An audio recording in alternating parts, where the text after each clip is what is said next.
Hello everyone, আমি পায়েল। আমার নতুন একটি ভিডিওতে সবাইকে এত এত ভালোবাসা। আশা করি আপনারা সবাই খুব ভালো আছেন, আর আমরাও কিন্তু বেশ ভালোই আছি।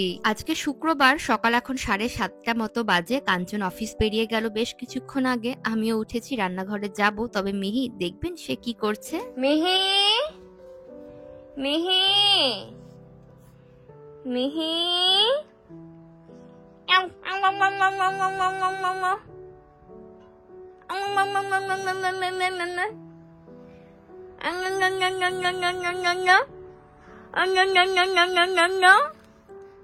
শব্দ করো।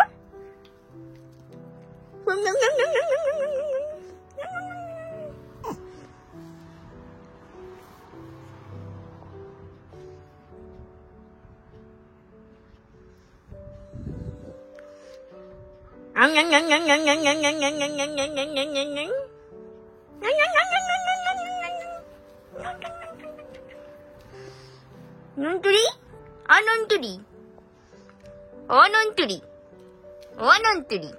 আমার নুনটুরি ক্যামেরা বুঝে গেছে, ক্যামেরা বুঝে গেছে নুনটুরিটা। উলি বাবলি, উলি বাবলি, কি মজা! উলি বাবলি, কি মজা, কি মজা! উলি বাবলি। মিহি হাস, গুড মর্নিং মায়ের বাচ্চা। মিহি মায়ের বাচ্চা, মায়ের বাচ্চা। ও সোনা, গুড মর্নিং সোনা বেবি। শুভ জন্মদিন, তুমি আরো বড় হও। বাবা মায়ের বুক জুড়ে, কোল জুড়ে থাকো তুমি বাচ্চা।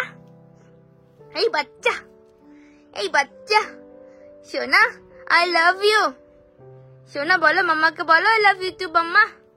বলো বলো, উলি বাবলি, এরকম করে বলতে হয়। উলি বাবলি, উলি বাবলি। আজকে আমার মিহির 4 মাসের জন্মদিন। একটা মাস যায়, আমি শুধু ভাবি মেয়েটা আমার কি তাড়াতাড়ি বড় হয়ে যাচ্ছে। ওর পাপা তো অফিস থেকে ফিরলে তারপর একটা কেক কাটিং করব। প্রত্যেক মাসেই সেটা করি, আর একটা করে ছবিও তুলি।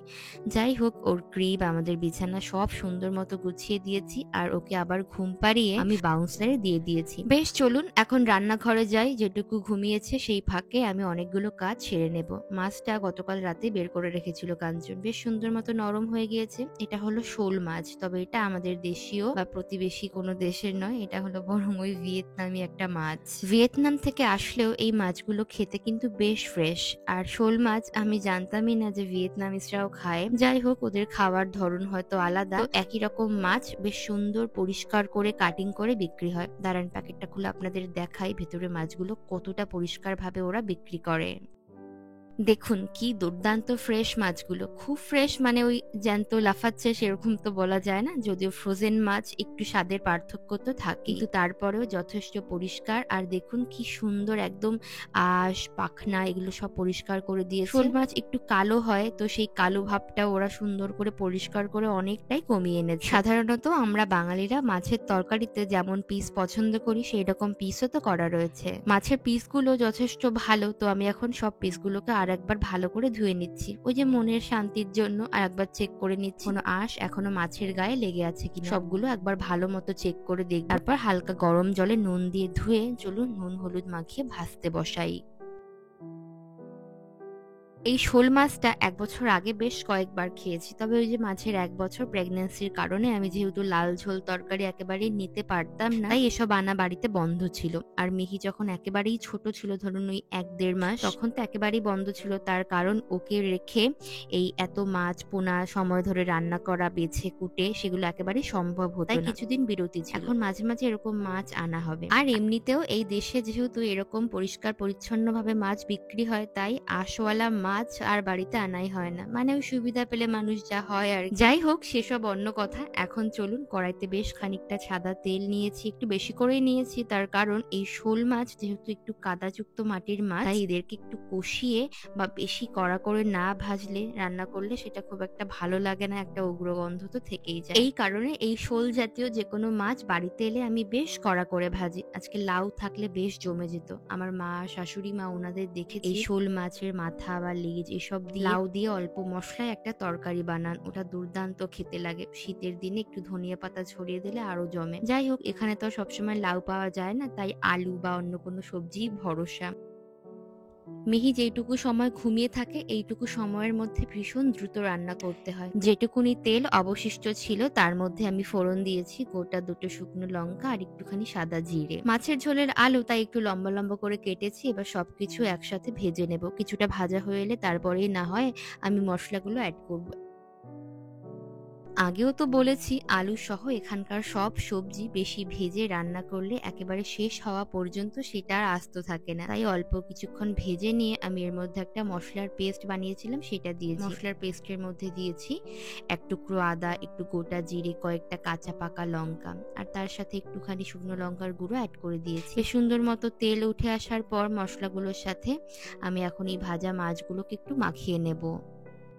যে মশলার পেস্ট বানিয়েছিলাম এই সেম মশলার পেস্ট দিয়ে অন্য যে কোনো মাছ, ওই যেমন কই বা শিং জাতীয় মাছ, ওই রুই মাছ বা কাতলা মাছ বাদ দিয়ে যে কোনো মাছই এইভাবে রান্না করে দেখবেন, দুর্দান্ত খেতে লাগে। আর হ্যাঁ, রান্না করার সময় যদি পারেন আলুটা স্কিপ করবেন আর ঝালটা একটু বেশি করে দেবেন। আমি আলু দিয়েছি তার কারণ যেহেতু এটা 2 দিনের রান্না, শুধু ঝাল বা ঝোল করলে এটা দিয়ে 2 দিন চালানো যেত না, তাই আমি এক্সট্রা করে আলু দিয়েছি। যদিও একদিন রান্না করার পরে 2 দিনের দিন যদি দেখি না একটু ঝোল কিংবা মাছ কম পড়ে গিয়েছে, তখন আমি ডাল কিংবা অন্য একটা ভাজাভুজি করে নেই। কাঁচা জিরে, শুকনো লঙ্কা, আদার যে একটা কি দারুণ স্মেল বেরিয়েছে। অল্প ঝোল দিলাম, ওদিকে আলু তো প্রায় সিদ্ধ হয়েই গিয়েছে, মাছগুলো জাস্ট একটু ঝোলের মধ্যে ডুববে সেই পরিমাণ জল দিলাম। আর একটুখানি নুনও অ্যাড করতে হবে, দাঁড়ান প্রথম দিকে নুনটা একটু কম দেয়া হয়েছে। এই সি সল্ট ব্যবহার করার সময় একটুখানি সতর্ক থাকতে হয়, তার কারণ এটা যেহেতু মোটা দানার নুন, তাই অসাবধানতায় একটু বেশি নুন যদি কোনো একদিন পড়ে যায়, গেল সেদিনকার তরকারি, বুঝলেন? আমার সাথে এরকম বেশ কয়েকবার হয়েছে। যদিও আজকাল রান্না করতে করতে আমার অনেকটাই অভ্যেস হয়ে গিয়েছে এই নুন ব্যবহার করার। তো এদিকে মাছের ঝোলটা প্রায় হয়ে এসেছে। নামানোর সময় এর মধ্যে আর কিছুই দেওয়ার প্রয়োজন নেই, জাস্ট গ্যাসের ফ্লেমটা অফ করে কিছুক্ষণ ঢাকা দিয়ে রেস্ট করব, তারপর অন্য একটা পাত্রে নামিয়ে রাখবো। আর অন্যদিকে আমি মুগ মসুর মিশিয়ে একটু ডাল চাপিয়েছিলাম। যে কোনো তিতর ডালের মধ্যে একটু আদা কুচি দিলে বেশ ভালো লাগে খেতে, তো সেটাই করছিলাম, বুঝলেন? মিহি এর মধ্যে একবার উঠেও গিয়েছে, তো আবার ঘুমিয়ে গিয়েছে, তাই তাড়াহুড়োর মধ্যে আমি এই আদা গ্রেট করতে গিয়ে আদা যে কোথায় হারিয়ে গেল, তারপর আবার দেখলাম ডালের মধ্যে পড়ে গিয়েছে গোটা আদা, সেখান থেকে তুলে আবার আমি কুড়িয়ে দিলাম। যাই হোক, পাত্রে এখন কিছুটা তেল দিয়ে নিয়েছি, তেলটা বেশ গরম হয়ে এসেছে। এখন ওই যে নুন হলুদ মাখিয়ে রাখা চাকচাক করে কেটে রাখা উচ্ছেগুলোকে বেশ লাল লাল করে ভেজে নেব। এখানকার উচ্ছে যেগুলো পাওয়া যায়, এগুলো উচ্ছে কম করলা বেশি। এত বড় বড় উচ্ছে পাওয়া যায় এদেশে, একটা আনলে যদি আপনার সংসারে 2-3 জন থাকে, সেই একটা উচ্ছেকে আপনি দুভাগ করে 2 দিন চালিয়ে নিতে পারবেন। মানে এত বড় বড় উচ্ছে পাওয়া যায়, এক একটা উচ্ছে পাওয়া যায় 1 হাতের থেকেও বেশি। বেশিক্ষণ ভাজতেও লাগে না, অনেক তাড়াতাড়ি গলে যায়। তো যেটুকু তেল ছিল ওর মধ্যে আমি একটু শুকনো লঙ্কা ভেঙে একটু 5 ফোড়ন দিয়েছি। এই ফোড়নগুলো যখন একটু পোড়া পোড়া হয়ে আসবে আর উচ্ছে ভাজার ওই তিতকুটে হালকা গন্ধটা মিলেমিশে যে কি দারুণ একটা স্মেল ক্রিয়েট করে, সেটা একমাত্র তেঁতুল ডালেই পাওয়া যায়। যাই হোক, সবকিছু বেশ সুন্দর মতো হয়ে গিয়েছে। আমি এখন ওই যে সরিয়ে রাখা যে ডালটা ছিল সেটা এখন ফোড়ন দিয়ে দিই, চলুন।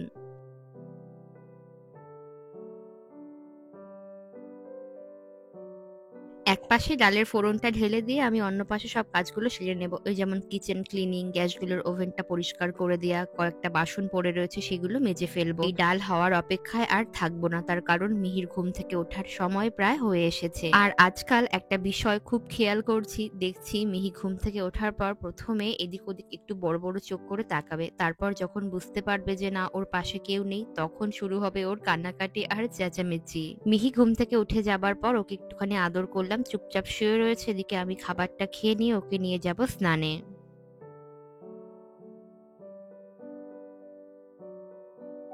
বেশিরভাগ দিন বিকাল বেলায় আমি আর মিহি একা একাই বের হই, তবে শুক্রবার, শনিবার, রবিবার, যেগুলো ছুটির দিন, শুক্রবার তো ছুটি থাকে না, তবে বিকালের পর থেকে যেহেতু কাঞ্চন ফ্রি থাকে, তাই এই সময়টায় আমরা 3 জন সবসময় বাইরে একটু ঘুরে আসি। চারপাশে যেহেতু বাজার দোকান সবই রয়েছে, তাই কিছু কেনাকাটা অন্তত না করি, চারপাশে ঘোরাঘুরি, লোকের মুখ দেখলে এমনিতেই দেখবেন মাইন্ডটা ফ্রেশ হয়ে যায়। বাড়ির কাছেই যে লালা টেরেস রয়েছে, আজকে এখানে এসেছি।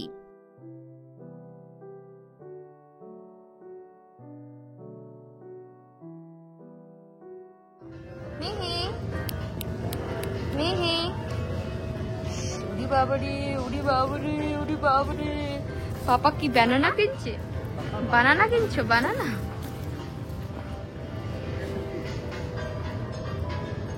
এখন শুধু দেখে যাও তুমি, আর বেশি দিন নেই, শোনা এরপরে খাওয়া স্টার্ট হবে। শোনা, কলা খাবে শোনা? কলা, তোমার ঠাম্মা তোমার দাদা সবাই তোমাকে ভাত খাওয়ানোর জন্য পাগল হয়ে গেছে, পাগল হয়ে গেছে। দাদাটা হয়েছে বেশি পাগল, দাদাটা হয়েছে বেশি পাগল।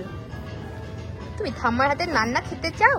ঠাম্মার হাতের দাতা চিংড়ি, ঠাম্মার হাতের বাড়ি থেকে ফেরার পথে কয়েকটা দরকারি জিনিসপত্র, আই মিন ওই গ্রসারি জিনিসপত্র নেওয়া রয়েছে, তো তার জন্য আমরা এভরিডে লো প্রাইস যে ওকে স্টোরটা রয়েছে সেখানে এসেছি। প্রথমে মিহির জন্য ফর্মুলা নেব, আর তারপর বাড়ির কয়েকটা দরকারি জিনিস, ওই যেমন কর্নফ্লেক্স, একটু ফল, একটুখানি ডিম, মাছ, এই জাতীয় খাবার দাবার। এইখানে সবসময় প্রচন্ড ভিড় থাকে, যেহেতু এখানে গ্রসারি আইটেম বেশ কম দামে পাওয়া যায়, তাই একটু লম্বা লাইন থাকে প্রত্যেকদিন সন্ধেবেলায়। তো চলুন খাবারগুলো নিয়ে এখন বাড়ির দিকে যাই।